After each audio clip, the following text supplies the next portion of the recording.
अस्सलाम वालेकुम। Narcissism basically एक साइकोलॉजिकल डिसऑर्डर है। जिस तरह हमारी जिस्मानी बीमारी होती है, बिल्कुल उसी तरह हमारी एक दिमागी बीमारी भी होती है, जिसको हम लोग कहते हैं नार्सिसिज़्म। अब ये नार्सिसिस्टिक लोग ऐसा नहीं है कि आपको छुरियों से या फिर पत्थर मार के टॉर्चर करेंगे, बल्कि ये लोग आपको अपनी ज़ुबान के साथ टॉर्चर करेंगे।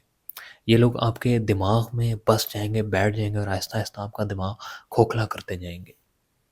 और आप सोचेंगे कि कोई बात मेरी इनको बुरी ना लग जाए। ये लोग छोटी-छोटी बातें पकड़ लेंगे, लोग बोलेंगे अगर आपने ये बात कह दी कि यार ये एलसीडी है, वो बोलेंगे ये तो एलईडी है, ये तो एलईडी है और इस बात पे आपकी एट लीस्ट आधा घंटा, घंटा आर्गुमेंट होगी और आगे जाके मज़ीद इसके पॉइंट्स बनते जाएँगे, बनते जाएँगे, बनते जाएँगे और बातों में से कोई भी बात नहीं होगी ये।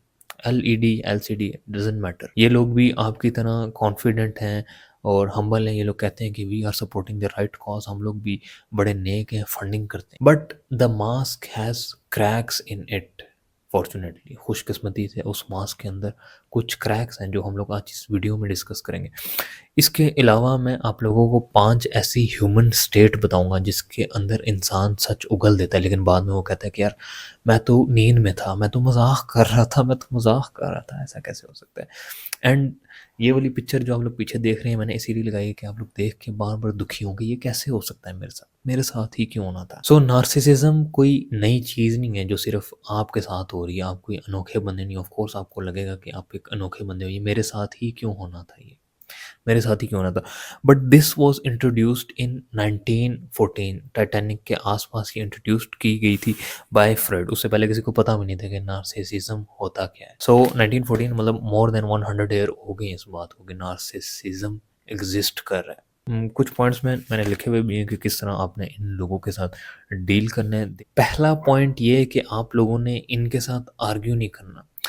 आर्ग्यूमेंट सिंपली मीन्स कि ये वाले लोग जीत गए हैं और आपने इनको जीतने नहीं देना। आप लोगों ने भी इनको साइकोलॉजिकल डिसऑर्डर के अंदर डालना है। वो सारी बातें अभी नीचे हम लोग डिस्कस करेंगे। सो आर्ग्यूमेंट सिंपली मीन्स कि वो लोग जीत रहे हैं, आप लोग हार रहे हैं। आर्ग्यूमेंट आपने नहीं करनी। Argument at all cost avoid करने की कोशिश करनी है। क्योंकि ये लोग चाहते ही ये हैं कि ज़्यादा इख्तिलाफ़ ही रहे हमारे दरमियान। मतलब हम लोग मैं ये बोलूँ, वो बोले और इख्तिलाफ़ ही रहे और इसके अंदर ये ख़ुद को उनकी रूह को एक सुकून मिलता है। दे फ़ील फुलफ़िल्ड कि हम लोगों ने शायद अपना पर्पस फुलफ़िल कर लिया है इस दुनिया में। अब हमें किसी और चीज़ की ज़रूरत नहीं है। सो आर्ग्यूमेंट सिंपली मीन्स कि आप लोग अपना टाइम ज़ाया कर रहे हैं। सो avoid argument at all cost. फिर उसके बाद एक और टर्म आती है, वो आप लोग परेशान हो जाएँगे बार-बार टर्म सुन के, कभी नार्सिसिज़्म, कभी एरोगेंट, कभी ग्रैंडियोसिटी। सो अभी जो अभी टर्म आ रही है वो ग्रैंडियोसिटी है। इसके स्पेलिंग नहीं बताऊँगा, आप लोग परेशान हो जाएँगे, आप लोग शायद वीडियो भी रोक दें। सो लोगों ने इनको आइडेंटिफ़ाई किया है एज़ ग्रैंडियस पीपल। अब ग्रैंडियस के नीचे बड़ी सारी चीज़ें आ जाती हैं। सबसे पहले ये लोग एरोगेंट होते हैं, गुरूर होता है इनके अंदर, गुरूर होता है कि हमारी जैसी शायद तो और कोई है ही नहीं। फिर उसके बाद ये लोग अपने आप को एंटाइटलमेंट समझते हैं। ये भी थोड़ा मुश्किल लफ्ज़ है, इस पे इतना गौर-व-फ़िक्र नहीं करना, मैं उर्दू में समझा दूँगा। ये लोग समझते हैं कि हम लोग वो चीज़ डिज़र्व करते हैं, वो वाली कुर्सी हम लोग डिज़र्व करते हैं, वो वाला बंदा तो डिज़र्व नहीं करता, हम लोग ज़्यादा डिज़र्विंग हैं। फिर उसके बाद आती है एनवी। अब इस लफ्ज़ पे भी इतना गौर नहीं करना, मैं उर्दू में इन चीज़ों को समझा रहा हूँ। Envy means jealousy.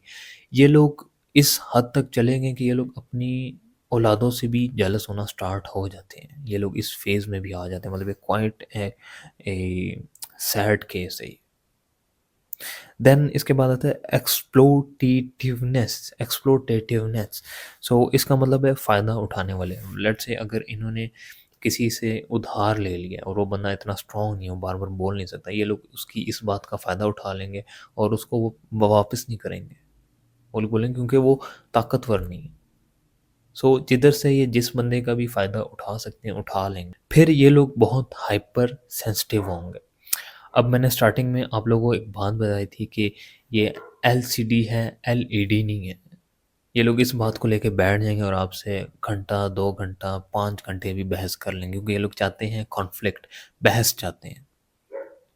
सो आप लोगों ने वही पहला पॉइंट है कि आप लोगों ने आर्ग्यू नहीं करना, argument at all cost avoid करनी है। फिर इधर अभी हम लोग इस बारे में बात कर रहे थे, हाइपर सेंसिटिव, छोटी-छोटी बातों को ये लोग लेके बैठ जाते हैं।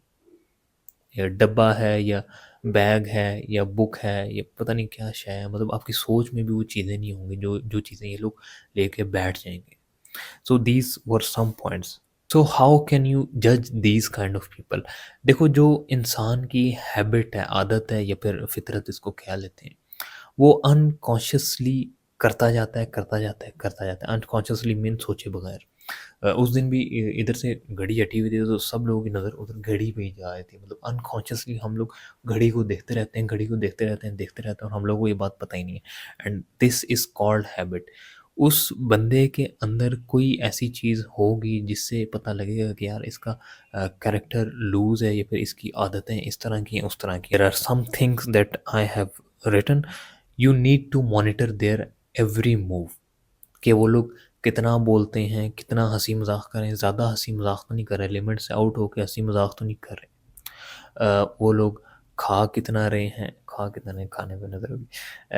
हाउ मच दे टॉक, वो लोग बात कितनी करें, सेलेक्टिव बात करें या कोई एक्स्ट्रा बात भी करें, वो लोग बातों को घुमा फिरा के कहीं लंबा खींच खींच तो नहीं रहे हैं, स्ट्रेच तो नहीं कर रहे हैं। फिर उसके बाद क्या उन लोगों को बिल्लियाँ पसंद है या फिर उन लोगों को बिल्लियों को मारना पसंद है? Is very important thing to notice.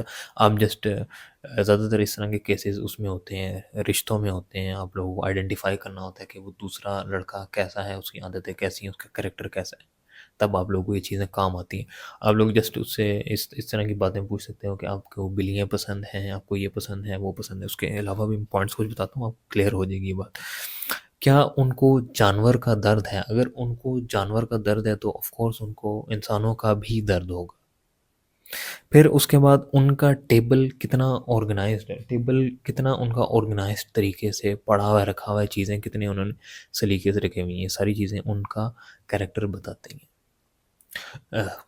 Even कि आप लोग उनका मोबाइल भी देख सकते हैं, उनके मोबाइल के अंदर कितनी चीज़ें किस तरह ऑर्गेनाइज़ तरीके से पड़ी हुई हैं, उनके जूतों का रैक देख सकते हो, बाहर जहाँ जूते पड़े हुए होते हैं वो वाली जगह देख सकते हो।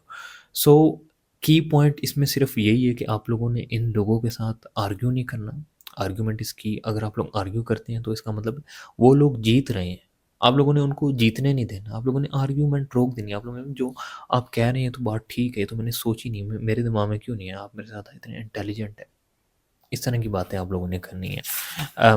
देन जो 5 स्टेट मैंने आप लोगों को बताने थे, दोज़ आर, सबसे पहले तो ड्रंक है, टुन है, मतलब ये किसी अंग्रेज़ ने लिखे हुए हैं तो मैं आप लोगों को एक्सप्लेन कर देता हूँ ये वाली सारी चीज़ें।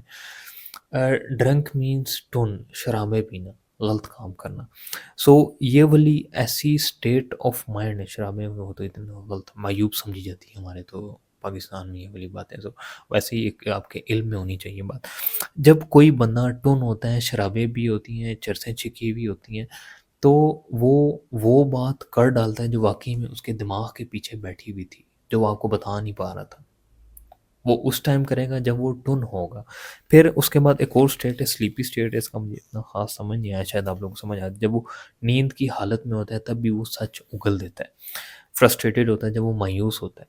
किराया देना है लेकिन उसकी जेब में पैसे नहीं है, मायूस है। उसके दिमाग में से फिर वो सच निकलना स्टार्ट हो जाता है कि तुम ऐसे हो, this and that.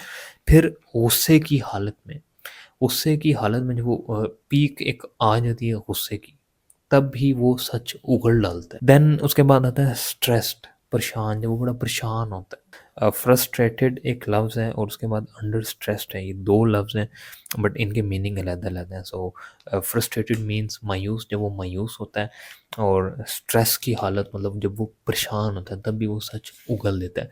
So these were the 5 things जब इंसान सच उगल देता है ना चाहते हुए भी। की पॉइंट मैंने आप लोगों को बता दिए कि आप लोगों ने इनको फ़ॉल्सिफ़ाई नहीं करना, गलत साबित नहीं करना। अगर आप लोग गलत साबित करने जाएँगे then you are doing suicide, आप खुदकुशी करने के लिए जा रहे हैं।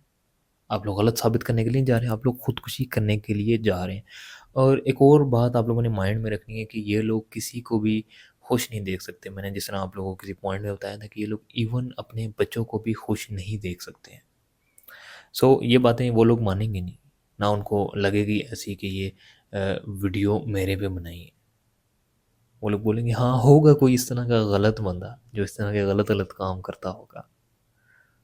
सो ये लोग इट इज़ डिफ़िकल्ट टू जज देम, लेकिन आप लोग जज कर सकते हैं अगर आप लोग ह्यूमन साइकोलॉजी को डीपली स्टडी करेंगे। So this was it, take care.